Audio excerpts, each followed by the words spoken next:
Dear friends, आत्तापर्यंत soil मध्ये असलेलं वॉटर रूट हेअर कसे घेतात हा पहिला टप्पा वॉटरच्या मोमेंटचा स्टडी केला. रूट हेअर मधून झायलम, रूटच्या झायलम पर्यंत एपोप्लास्ट सिम्प्लास्ट पाथवेनं वॉटर मूव्ह होतं याचा स्टडी केला. त्यानंतर असेंट ऑफ सॅप ची प्रोसेस कशी होते याचा स्टडी केला आणि त्यानंतर ट्रान्सपिरेशनच्या प्रोसेस मध्ये वॉटरचा लॉस कसा होतो याचाही स्टडी केला. प्लांट वॉटर रिलेशन कशा प्रकारचं आहे याचा संपूर्ण स्टडी केल्यानंतर आपल्याला स्टडी करायचा आहे Uptake and transport of mineral nutrients. Mineral सुद्धा कुठं आहेत? सॉइल मध्ये आहेत. ते कसे ऍब्सॉर्ब केले जातात, त्यांचा अपटेक कसा होतो याचा आपल्याला इथं स्टडी करायचा आहे. Most of the minerals are actively absorbed by roots. जे मिनरल्स सॉइल मध्ये आहेत ते जनरली चार्ज्ड पार्टिकलच्या चार्ज्ड असतात, आयोनिक फॉर्म मध्ये असतात. The minerals present in soil are present in the form of charged ions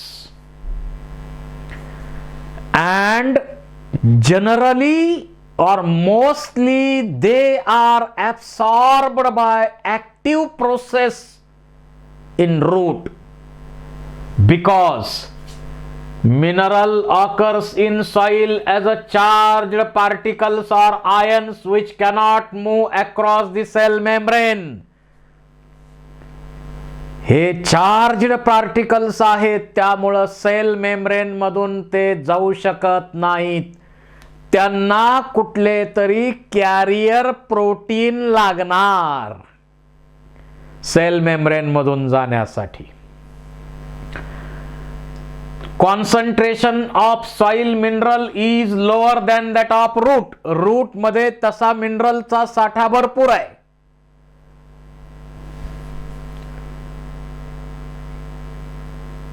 soil mineral concentration of soil mineral is lower than that of root. आणि route पेक्षा surrounding medium मध्ये मिनरलचा साठा कमी असतो, concentration कमी असतं आणि म्हणून लोअर कॉन्सन्ट्रेशन कडून हायर कॉन्सन्ट्रेशन कडे मिनरलचा ट्रान्सपोर्ट केला जातो active प्रोसेसनं. The active uptake of ions is partly responsible for water potential gradient in roots and therefore uptake of water by osmosis. Some ions are absorbed passively. थोडेफार passive ऍब्सॉर्प्शनच्या प्रोसेसनं ions absorb केले जाऊ शकतात. इथं photograph दाखवलेला आहे. Charged पार्टिकलच्या form मध्ये हे minerals असतात, त्यामुळं सेल मेम्ब्रेन मधून ते पास होऊ शकत नाहीत. त्यांना कॅरियर प्रोटीन लागतात आणि कॅरियर प्रोटीनच्या वर्किंगला जनरली ऍक्टिव्ह प्रोसेसची आवश्यकता, एनर्जीचा खर्च होतो. आणि सॉइल मध्ये मिनरलचं कॉन्सन्ट्रेशन रूट पेक्षाही कमी आहे, त्यामुळं lower concentration to higher concentration त्याचं ऍब्सॉर्प्शन केलं जातं.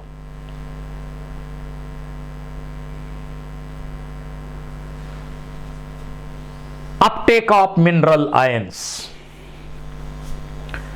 Specific membrane proteins of root hair cells actively pump the ions from the soil into epidermal cells.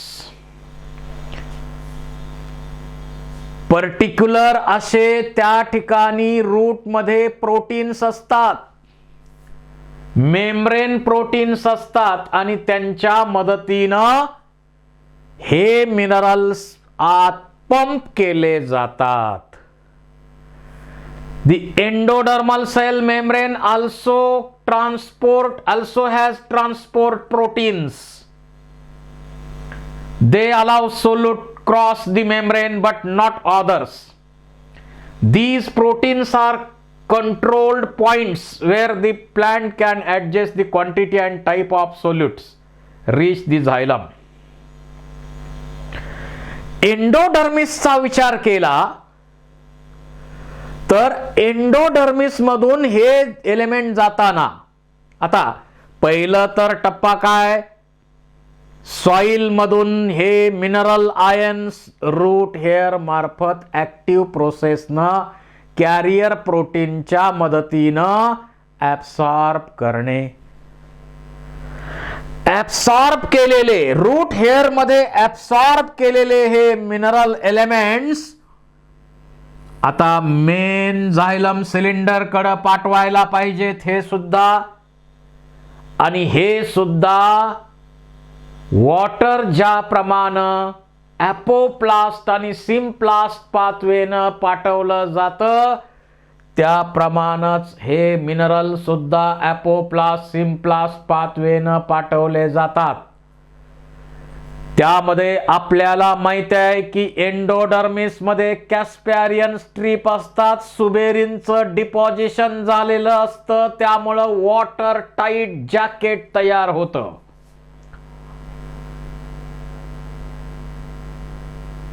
वॉटरला तिथं परमिशन नाही आहे, पण suberin of root endodermis allow the active transport of ions in one direction only. एका डायरेक्शननं ions तिथून जातात. The ions reached in xylem are further transported to all part of the plant through transpiration pull. ज्याप्रमाणे मग आता main झायलम cylinder कडे आलं कशानं, ॲपोप्लास्ट symplast पाथवेच्या मदतीनं. आता झायलम सिलेंडर कडे हे मिनरल्स वॉटर बरोबर आलेले आहेत, त्याच्यानंतर असेंट ऑफ सॅपच्या प्रोसेसनं वरती मिनरलचा ट्रान्सपोर्ट केला जातो आणि हे मिनरल्स असेंट ऑफ सॅपच्या प्रोसेसनी वरती जातात. Chief sinks for mineral elements are. हे मिनरल एलिमेंट कुठे वापरले जातात, growing region such as apical and lateral meristems, young leaves, developing flowers, fruit, seed, storage organ, या ठिकाणी हे मिनरल्स यूज केले जातात किंवा स्टोअर केले जातात.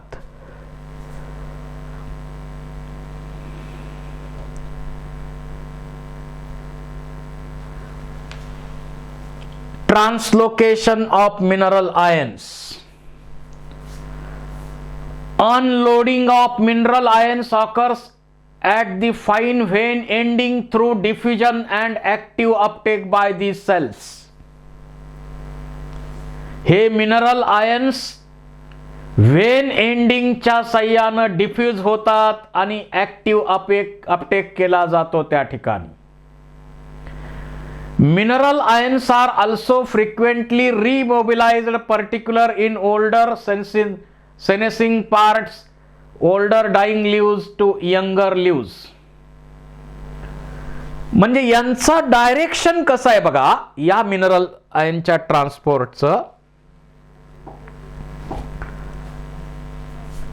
एक तर इथं अपवर्ड डायरेक्शननं मिनरल एलिमेंट्स वरती जातात,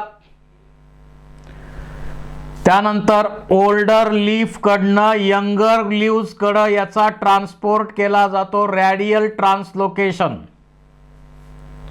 याचं होऊ शकतं. त्यामध्ये elements mostly readily mobilised are phosphorus, sulphur, nitrogen, potassium. हे मोबाईल एलिमेंट आहेत, एका ठिकाणाहून दुसऱ्या ठिकाणी प्लांटमध्ये ते ट्रान्सफर केले जाऊ शकतात, ट्रान्सपोर्ट होतात. परंतु calcium is a structural component, so calcium is not remobilized. Remobilize होत नाही कॅल्शियम.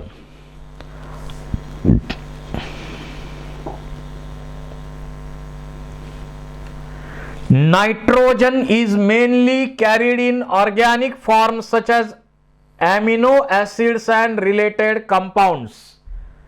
नायट्रोजन जो कॅरी केला जातो तो अमिनो ऍसिडच्या फॉर्म मध्ये आणि तशा प्रकारच्या कंपाऊंड्सच्या फॉर्म मध्ये कॅरी केला जातो. Some travels as a inorganic ions. काही इनऑर्गॅनिक आयनच्या फॉर्म मध्ये ट्रान्सपोर्ट केले जातात. Some phosphorus and sulphates are also carried as a organic compound. काही फॉस्फरस आणि फॉस्फेट आणि सल्फेट हे ऑर्गॅनिक कंपाऊंडच्या फॉर्म मध्ये कॅरी केले जातात. There is also exchange of material between xylem and phloem. Xylem आणि फ्लोएम यांच्यामध्ये पण एक्सचेंज होतो. Hence we cannot clearly say that xylem transport inorganic compounds and phloem transport organic compounds. थोडेफार compounds organic compounds झायलम मार्फत पण जाऊ शकतात आणि इनऑर्गॅनिक कंपाऊंड फ्लोएम मार्फत पण जाऊ शकतात. त्यामुळे क्लिअर कट असं आपण म्हणू शकत नाही वॉटर आणि मिनरलचंच फक्त कंडक्शन झायलम करणार आणि फ्लोएम फक्त ऑर्गॅनिक कंपाऊंडचा ट्रान्सपोर्ट करणार असं क्लिअर कट इंडिकेट होत नाहीये.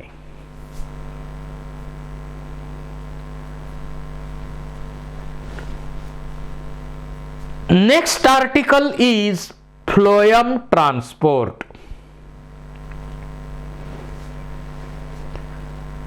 Flow from source to sink. आतापर्यंत आपण वॉटर, मिनरल्स यांचं ऍब्सॉर्प्शन, यांचा ट्रान्सपोर्ट कसा होतो, यांचं ट्रान्सलोकेशन कसं होतं याचा स्टडी केलेला आहे. आता आपल्याला फ्लोएमचा फ्लोएम मधून कसा ट्रान्सपोर्ट ऑर्गॅनिक कंपाऊंडचा केला जातो त्याचा स्टडी करायचा आहे. आणि फ्लोएम ट्रान्सपोर्ट जो आहे तो कुणीकडून कुणीकडे होतो, from source to sink. Source कडून सिंक कडे ट्रान्सपोर्ट केला जातो. जिथं तो कंपाऊंड स्टोअर केला जातो किंवा तो तयार होतो तो सोर्स, आणि जिकडं पाठवला जातो स्टोरेज साठी असो वापरण्यासाठी त्याला म्हणायचं सिंक.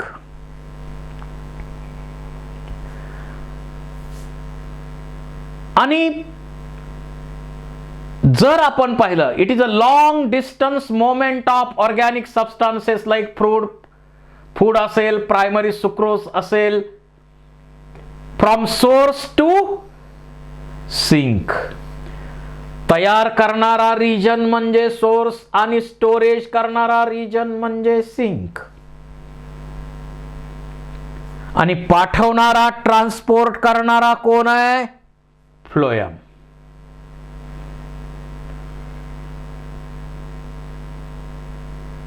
फ्लोएम. आता सोर्स आणि सिंक हे जे रिजन आहेत ते सिच्युएशन प्रमाणे, सीझन प्रमाणे बदलत राहणारे आहेत.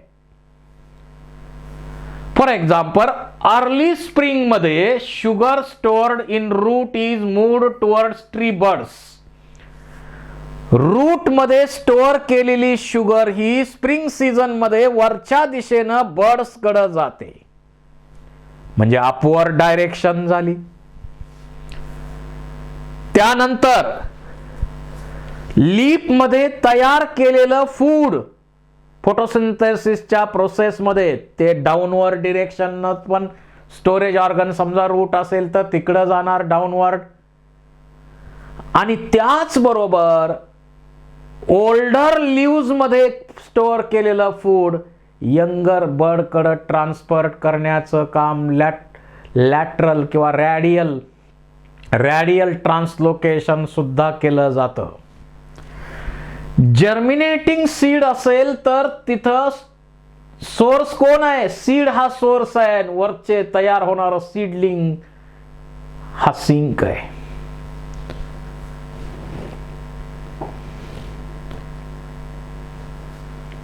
The direction of movement in the phloem can be upward or downward, that is bidirectional. Phloem मधून ही जी मोमेंट होणार आहे ती बायडायरेक्शनल असेल, खालनं वर किंवा वरनं खाली. In झायलम the moment is always upward. झायलम मध्ये मात्र मोमेंट फक्त रूट कडनं वरती असेंट ऑफ सॅपची प्रोसेस होत असते, युनिडायरेक्शनल आहे. Hence food in phloem sap can be transported in any direction. Phloem sap is mainly water and sucrose, but other sugars, hormones and amino acids are also translocated.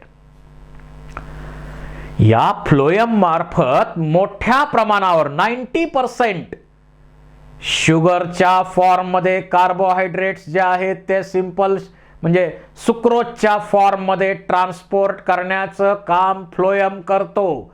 पण त्याबरोबर प्रोटीनचा पण transport होतो, amino ॲसिडचा transport होतो, fatty ॲसिडचा transport होतो, fats oils म्हणजे यांचाही transport केला जातो या फ्लोएम मधून.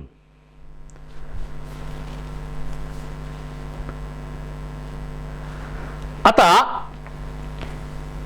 प्रेशर फ्लो हायपोथेसिस किंवा मास फ्लो हायपोथेसिस या संदर्भात मंच नावाच्या सायंटिस्टने ही हायपोथेसिस मांडलेली आहे. मंच hypothesis that explains mechanism of translocation of sugar, that is a phloem transport. इथं ऍक्च्युअल ट्रान्सपोर्ट कसा होतो मंच हायपोथेसिसच्या प्रमाणे पहा. लीफचा मेसोफिल टिश्यू आहे. आता इथं लीफचा मेसोफिल टिश्यू आहे हा, आणि या मेसोफिल टिश्यू मध्ये फूड तयार होणार, फोटोसिंथेसिसच्या प्रोसेस मध्ये ग्लुकोज तयार होणार, फोटोसिंथेसिसच्या प्रोसेस मध्ये ग्लुकोज सारखी सिंपल शुगर तयार होते. पण ही शुगर तिथं स्टोअर करायची व्यवस्था आहे का? नाही, तिथं स्टोरेज नसतो. स्टोरेज ऑर्गन कडे ती ट्रान्सपोर्ट करायची आहे, परंतु आहे त्या फॉर्म मध्ये ग्लुकोजच्या फॉर्म मध्ये शुगर पाठवता येत नाही, कारण ती रिॲक्टिव्ह आहे, हायली सोल्युबल आणि रिॲक्टिव्ह आहे. अशी शुगर नकोय आपल्याला. Highly soluble but less reactive, inactive म्हणा, अशी शुगर पाहिजे, आणि ती आहे सुक्रोज. आणि म्हणून लीफ हा झाला सोर्स जिथं फूड बनवलेलं आहे, ग्लुकोजच्या फॉर्म मध्ये फूड बनवलंय. This glucose is converted into sucrose. ग्लुकोजचं कन्वर्जन, सिंपल शुगरचं कन्वर्जन सुक्रोज सारख्या इनॲक्टिव्ह हायली सोल्युबल असल्यामुळं त्या फॉर्म मध्ये केलं जातं. This sucrose sugar is then transported actively to companion cells of phloem. Mesophyll tissue मधून सुक्रोज नावाची शुगर कंपॅनियन सेल कडे पाठवली जाते ऍक्टिव्ह प्रोसेसनं. Companion cells are connected to sieve element sieve tubes through pit fields आणि तिथून sucrose नावाची sugar येणार कुठं? या सिव एलिमेंट मध्ये येतात. आता सिव एलिमेंट मध्ये आल्यामुळं इथलं ऑस्मॉटिक प्रेशर वाढणार. कॉन्सन्ट्रेशन शुगरचं वाढल्यामुळं ऑस्मॉटिक प्रेशर वाढतं आणि त्याला जवळच इकडं काय आहे? झायलम आहे. आणि इथं ऑस्मॉटिक प्रेशर वाढल्यामुळं इकडून पाणी इकडं ऍब्सॉर्ब केलं जातं. ऑस्मॉसिसच्या प्रोसेसनं डिफ्यूज होतं. इथं डिफ्युजन होतं. वॉटर डिफ्यूज होतं, डिफ्यूज होतं, डिफ्यूज होतं आणि त्यामुळं इथं एक सोल्युशन बनतं. याचा मास फ्लो तयार होतो. याला आपण म्हणतो फ्लोएम लोडिंग.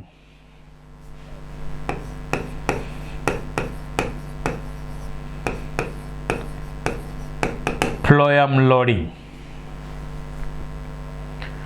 मास फ्लो तयार झाला, पॉझिटिव्ह प्रेशर तयार झालं इथं आणि मग हे कंपाऊंड्स इकडं सिंक रिजन आहे. सिंक म्हणजे जिथं स्टोरेज ऑर्गन असेल किंवा वापरणारा ऑर्गन असेल. समजा रूट सेल आहे. इकडं हायड्रोस्टॅटिक प्रेशर जास्त आहे, इकडं कमी आहे.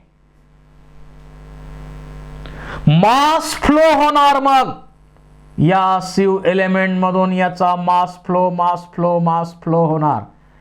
एका सिव एलिमेंट बरोबर एक कंपॅनियन सेल, एका सिव एलिमेंट बरोबर एक कंपॅनियन सेल, एका सिव एलिमेंट बरोबर एक कंपॅनियन सेल असा प्रत्येक ठिकाणी असणार.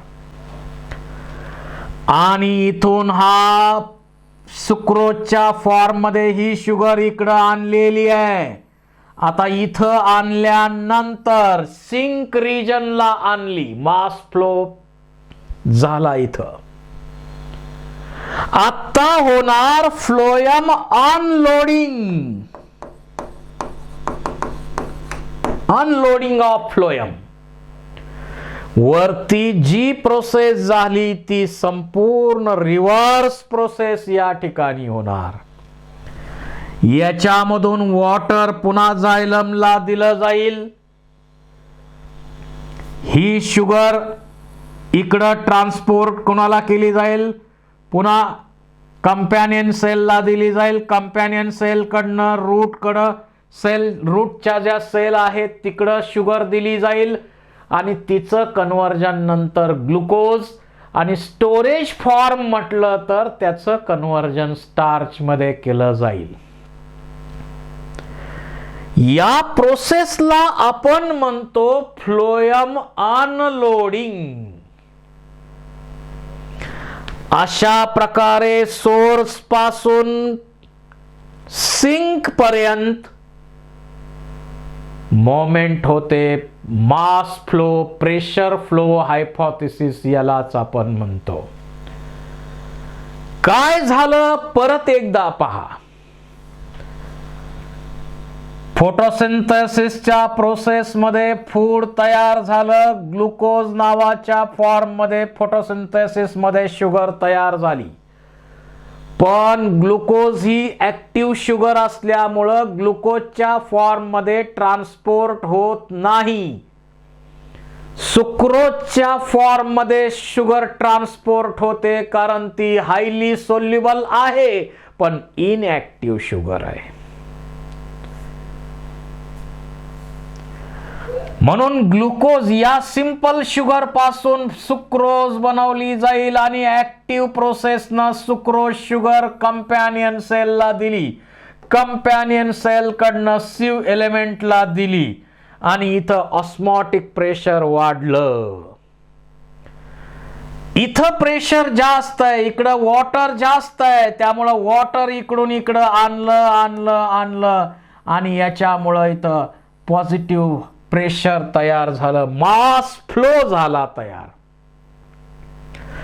आणि या सिव एलिमेंट मधून मग फ्लोएम लोडिंग झालं. हे यामधून सुक्रोजच्या फॉर्म मध्ये ही शुगर खाली खाली खाली खाली आणली जाईल,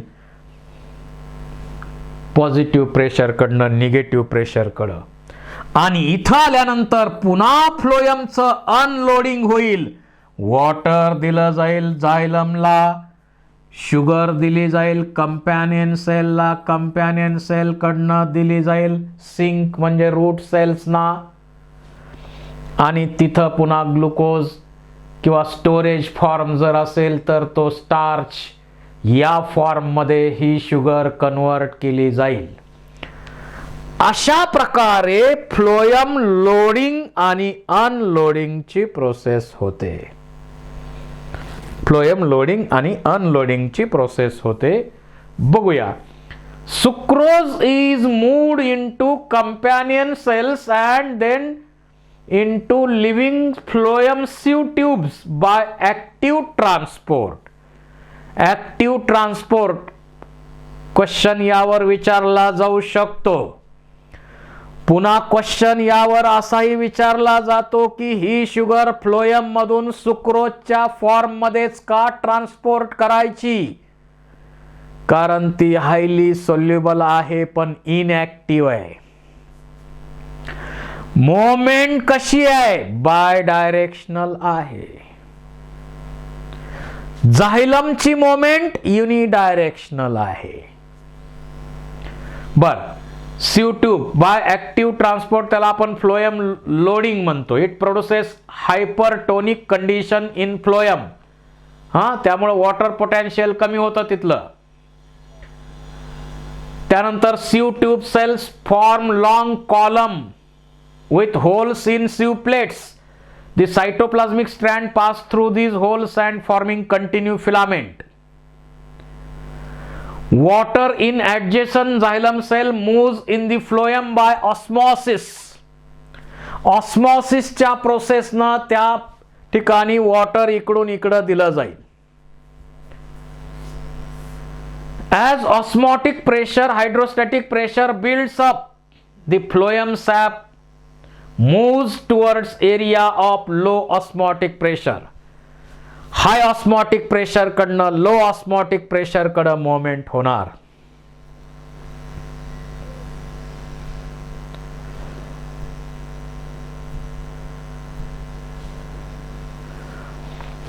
त्यानंतर sucrose from the phloem sap is actively moved into the cell. Then cells convert sugar into energy or starch or cellulose or complex carbohydrate. Sink मध्ये. As sugar removed, osmotic pressure decreases, water potential increases, water moves out through the phloem. Water इथून पुन्हा move होतं. पहा, इथं ringing experiment केलेला आहे आणि त्याच्या सहाय्यानं, गर्डलिंग एक्सपेरिमेंट म्हणतो आपण, त्याच्या सहाय्यानं प्रेशर म्हणजे the tissue of transport of food, girdling experiment. पहा, इथं आपण काय केलंय, एक ट्विक घेतलेलं आहे. झायलम सोडून या पार्ट पुरता संपूर्ण भाग, याच्या झायलमच्या बाहेर जेवढा पार्ट आहे तो संपूर्ण पार्ट रिमूव्ह केला. तर वरच्या दिशेनं सोलन टिश्यू फुगलेला भाग दिसतोय, कारण इथं तयार केलेलं फूड इथं स्टोअर केलेलं आहे, इथं आणलेलं आहे, त्यामुळं हा भाग फुगलेला दिसतोय, सोलन टिश्यू दिसतोय. हा म्हणजे हा ट्रान्सपोर्ट जो आहे ऑर्गॅनिक कंपाऊंडचा तो फ्लोएम मार्फत होतो. हेच आपल्याला या एक्सपेरिमेंट मधून प्रूव्ह करायचं आहे. हेच आपण या एक्सपेरिमेंट मधून प्रूव्ह करतो. तेच पुढं आपण एक्सप्लेन केलेलं आहे.